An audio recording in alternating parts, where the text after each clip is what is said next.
изравняването на делителя може да бъде направено и в други сценарии. Ако, например, имаме ситуация, в която имаме такава арка и в тази арка имаме делител, под който искаме да сложим двукрил прозорец, най-често ще искаме тук делителя да изравним по определен начин с тази ос на рязане на арката. Сега, за да не се налага да изчисляваме нещо с калкулатора, сега ако се опитам да го изравня по някакъв такъв начин, ето явно, че по този начин делителя ще трябва да има някакво сложно фрезоване, което на практика е неприложимо. Аз ще искам делителя да бъде, тази горната му част да бъде изравнена с оста на рязане на арката, за да бъде лесно и удобно за изработка.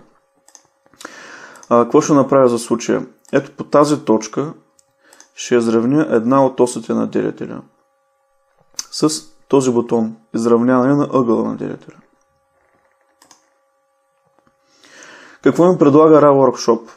Значи, между касата, която е огъната, и касата, която е вертикална, имам три точки на съединение А, Б и С. А и Б са точките на камерата, С е точката на външната на перото на арката.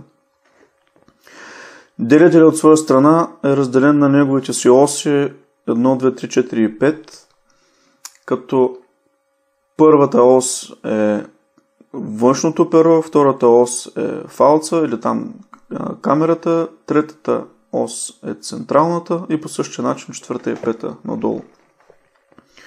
Сега, това, което ми предлага RAW Workshop по подразбиране е точка А да съвпада с ос 1.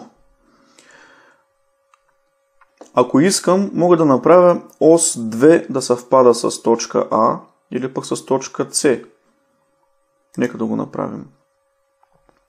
Точка С, ето, тя се маркира. Искаме да съвпада с ос 2. Ето по този начин.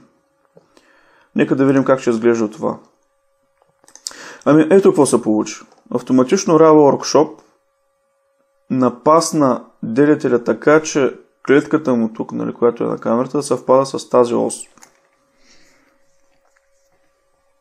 Много удобна функция.